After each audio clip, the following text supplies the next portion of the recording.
నేను Kavya. Metro news కి స్వాగతం. రాష్ట్రంలో ప్రభుత్వానికి పన్నుల ద్వారా వచ్చే ఆదాయం కంటే కూడా ఖర్చు బాగా ఎక్కువగా కనపడుతుందన్నారు రిటైర్డ్ ఐఏఎస్ అధికారి పివి రమేష్ కుమార్. గుంటూరులోని జనచైతన్య వేదిక కార్యాలయంలో రిటైర్డ్ ఐఏఎస్ అధికారి పివి రమేష్ మీడియాతో మాట్లాడారు. ఆదాయం రాబడి కంటే అప్పులపైనే ప్రభుత్వం ఎక్కువగా ఆధారపడుతున్నట్లు కనిపిస్తుందన్నారు. విద్యారంగంలో క్వాలిటీ ఆఫ్ ఎడ్యుకేషన్ ఎంత మేర ఉందో ఉద్యోగాల కల్పనలో తెలుస్తుందని చెప్పారు. వైద్య రంగంలో దీర్ఘకాలిక వ్యాధులకు చికిత్స అంతంత మాత్రంగానే రోగులకు అందుతుందని తెలిపారు.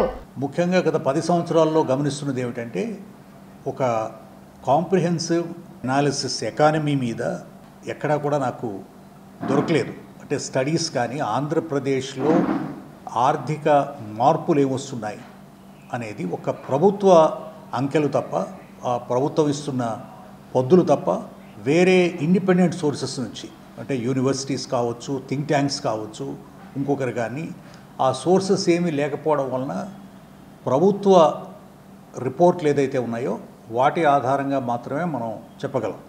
స్టేటు డివైడ్ అయినప్పుడు మేము లెక్కలు వేస్తే ఒక విధంగా 150 సంవత్సరాల నుంచి కూడా ఇక్కడ పాఠశాలలు, కళాశాలలు, యూనివర్సిటీలు ఏర్పాటు చేయడం వలన కొంతవరకు ఎడ్యుకేషన్లో అడ్వాన్స్డ్గానే ఉన్నా, అలాగే ఆర్థిక రంగంకు సంబంధించి ప్రభుత్వం ఇచ్చే లెక్కలు తప్ప ఇతర సంస్థలు బయట పెట్టడం లేదని, ఆయా లెక్కలు ఎంతవరకు కరెక్టో అర్థం కాని పరిస్థితి నెలకొందని వివరించారు.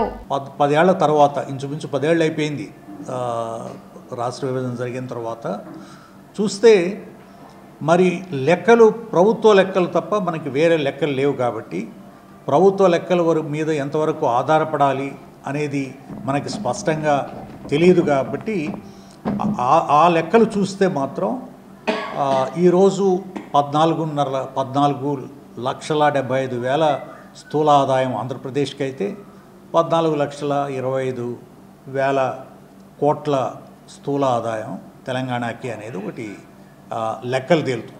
ఆదాయం 2.5 రెట్లు స్థూల ఆదాయం పెరిగింది ఈ 10 ఏళ్లలో అనేది ఒక లెక్క. ఇది ఎంతవరకు ప్రజల జీవితాల్లో మార్పు తీసుకొచ్చింది, ప్రభుత్వం యొక్క రాష్ట్రంలో జర్నలిస్టులపై దాడులకు వ్యతిరేకంగా గుంటూరులో జర్నలిస్టుల ఆందోళన జరిగింది. జర్నలిస్ట్ సంఘాల ఆధ్వర్యంలో నిర్వహించిన ఈ నిరసన కార్యక్రమంలో టీడీపీ, కాంగ్రెస్, సిపిఐ నేతలు పాల్గొన్నారు. హిమనీ సెంటర్ గాంధీ విగ్రహం వద్ద నిరసన ప్రదర్శన చేపట్టి గాంధీ విగ్రహానికి వినతి పత్రం అందజేశారు. అనంతరం మార్కెట్ సెంటర్లో భారీ మానవహారం చేపట్టి ప్రభుత్వానికి వ్యతిరేకంగా నినాదాలు చేశారు. మార్కెట్ సెంటర్ నుంచి కలెక్టరేట్ వరకు నిరసన ర్యాలీ చేశారు. ఎస్పీకి వినతి పత్రం అందజేశారు. జర్నలిస్టులపై దాడులు చేసిన వారిని తక్షణమే అరెస్ట్ చేయడంతో పాటు కఠిన చర్యలు తీసుకోవాలని విజ్ఞప్తి చేశారు.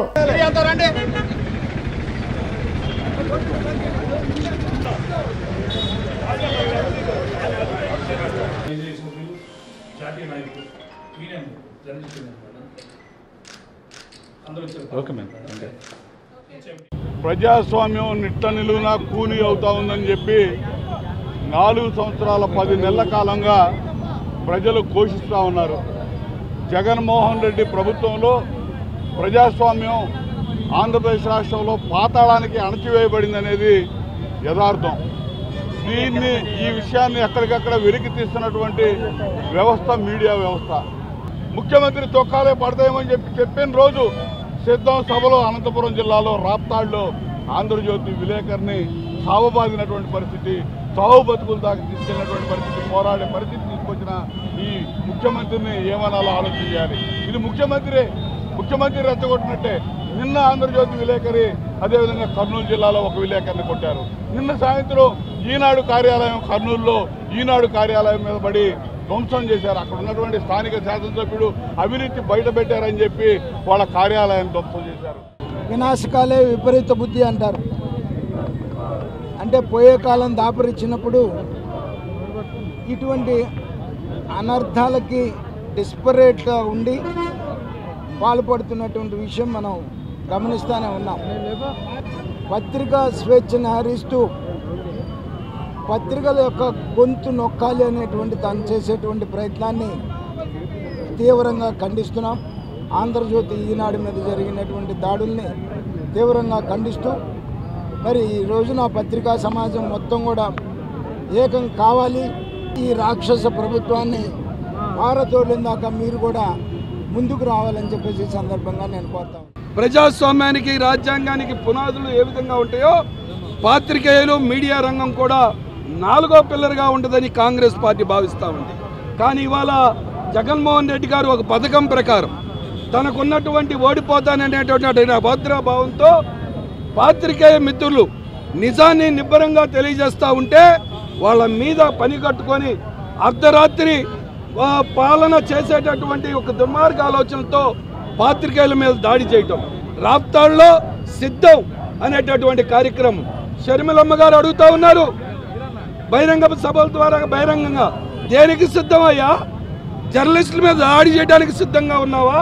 నీ యొక్క తప్పులు ఎత్తి చూపుతుంటే దాడులు చేయడానికి నువ్వు సిద్ధంగా ఉన్నావా? లేదా ప్రజాస్వామ్యాన్ని మంట కలపడానికి నువ్వు సిద్ధంగా ఉన్నావా? లేదా ల్యాండు శాండు మైను వైను అమ్ముకోవడానికి సిద్ధంగా ఉన్నావా? వీటన్నిటిని కూడా ప్రజాస్వామ్య పద్ధతిలో ప్రజలకు తెలియజేస్తూ ఉంటే పాత్రికేయుల మీద దాడి చేయడానికి సిద్ధంగా ఉన్నావా? అందుకోసమే కాంగ్రెస్ పార్టీ పక్షాన డిమాండ్ చేస్తూ ఉన్నాం, జగన్మోహన్ రెడ్డి గారు క్షమాపణ చెప్పాలి. అనంతపురం జిల్లా రాప్తాడులో ఆంధ్రజ్యోతి విలేకరి శ్రీకృష్ణపై దాడిని Andhra Pradesh union of working journalist Guntur శాఖ నుండి తీవ్రంగా ఖండిస్తున్నాము. జర్నలిస్టులు తమ విధి నిర్వహణలో వార్తా సేకరణ నిమిత్తం సమావేశాలకు కార్యక్రమాలకు పాల్గొంటుంటే దాడులు చేయడం హేయమైన చర్య. ఇలాంటి దాడులు చేయడం పత్రికా స్వేచ్ఛను హరించడమే అవుతుంది. సమాజంలో 4th ఎస్టేట్గా ఉన్న జర్నలిజాన్ని ఇలాంటి దాడులు అమానుషులతో ఒక భయానకమైన వృత్తిగా ఈ జర్నలిజం వృత్తి మారింది. ఇప్పటికైనా కేంద్ర రాష్ట్ర ప్రభుత్వాలు జర్నలిస్టుల సంక్షేమం కోసం ఒక ప్రత్యేక చట్టం తీసుకురావాలని కోరుతున్నాం. అలాగే రాజకీయ పార్టీలు, పత్రికా వ్యవస్థలు మీ మధ్య ఏమన్నా విభేదాలు ఉంటే న్యాయస్థానాలను ఆశ్రయించండి, కానీ ఆ సంస్థల్లో పనిచేస్తున్న జర్నలిస్టులపైన మాత్రం దయచేసి దాడులు మాత్రం చేయొద్దు. ఇలాంటి దాడులు సంస్కృతుల వలన జర్నలిస్టుల వృత్తిలో కొనసాగాలంటేనే భయాందోళనకు గురవుతున్నారు. కనుక ఇప్పటికైనా ప్రభుత్వాలు గుర్తిరిగి ఈ దాడులు చేసేవారందరినీ కూడా అరెస్ట్ చేసి కఠినంగా శిక్షించాలని Andhra Pradesh union of working journalist నుండి డిమాండ్ చేస్తున్నాం. కొత్తపేటలోని ఎన్ఆర్ఐ ఇండియన్ స్ప్రింగ్ స్కూల్లో సైన్స్ ఎక్స్పో జరిగింది. దాదాపు 120 ఎగ్జిబిట్స్ ను స్టూడెంట్స్ ప్రదర్శించారు. ఎన్ఆర్ఐ ఇండియన్ స్ప్రింగ్స్ విద్యా సంస్థల అకాడమిక్ డైరెక్టర్ తిలక్ పాల్గొని ఎగ్జిబిట్స్ ను పరిశీలించారు. చిన్న వయసులో టెక్నాలజీని వినియోగించి స్టూడెంట్స్ చేసిన సైన్స్ పరికరాలు ప్రతి ఒక్కరిని ఆలోచింపచేస్తున్నాయని చెప్పారు.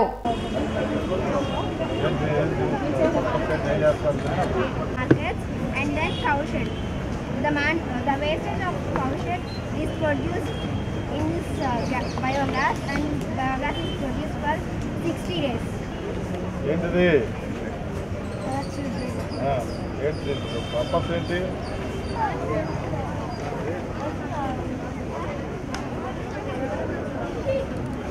మా ఎన్ఆర్ఐ సీనియర్ స్మిత్ కొత్తపేట స్కూల్లో సైన్స్ ఎక్స్పో జరుగుతుంది. ఇప్పుడు దాదాపు 120 వరకు ప్రాజెక్టులు ఈ పిల్లలందరూ కూడా చేయడం జరిగింది. దీంట్లో భాగంగా ఏంటంటే మనమందరం ఉండే టెక్నాలజీ పరంగా శ్రీహరికోట నుంచి ప్రయోగించారు, లేకపోతే చాలామంది సైంటిస్టులు కలిపి చంద్రయాన్ 2 సక్సెస్ చేశారు, లేకపోతే 3 సక్సెస్ చేశారని మనం చెప్పుకుంటున్నాం. కానీ ఈ ఏజ్లో అంటే దాదాపు 10-11 సంవత్సరాల వయసు నుంచి 14 సంవత్సరాల వయసులో ఉన్నటువంటి పిల్లలు ఒక రిమోట్ తయారు చేసి దాంట్లో బ్యాటరీస్ వేసి దాని నుంచి అసలు చంద్రయాన్ అనేది ఎలా చంద్రమండలం మీద దాన్ని ఏ విధంగా దింపారు అనేటువంటి ఒక విషయాన్ని స్పష్టం చేసేటువంటి విధానం. కానీ ఆధునిక సాంకేతికత ఉపయోగించి పిల్లలు దాన్ని బ్యాటరీస్ అలాగే మన రకరకాలైనటువంటి బ్యాటరీస్ తోటి దాన్ని ఆపరేట్ చేయడం, ప్రతి ఒక్కరు కూడా పొల్యూషన్ మీద ఎంత అవేర్నెస్ తీసుకొస్తే సొసైటీకి మనం అంత మేలు చేశారు. వీళ్ళని బాగా ఎంకరేజ్ చేయాలనుకున్నాం. వీళ్ళని ఆ విధంగా ఎంకరేజ్ చేస్తూ వచ్చాం. టీచర్స్ బాగా సపోర్ట్ చేశారు. అట్లాగే పేరెంట్స్ కూడా కొంత ఎక్స్పెండిచర్ అయినా సరే పిల్లలకి ఇచ్చి వాళ్ళ ప్రాజెక్ట్ చేయడానికి అవకాశం కల్పించారు. సో ఈ మా పిల్లలందరికీ మంచి భవిష్యత్తు ఉండాలని, భారతదేశానికి వీళ్ళు చక్కగా ఉపయోగపడతారనేటువంటి ఆశతో. ఈ వార్తలు ఇంతటితో సమాప్తం. నమస్కారం.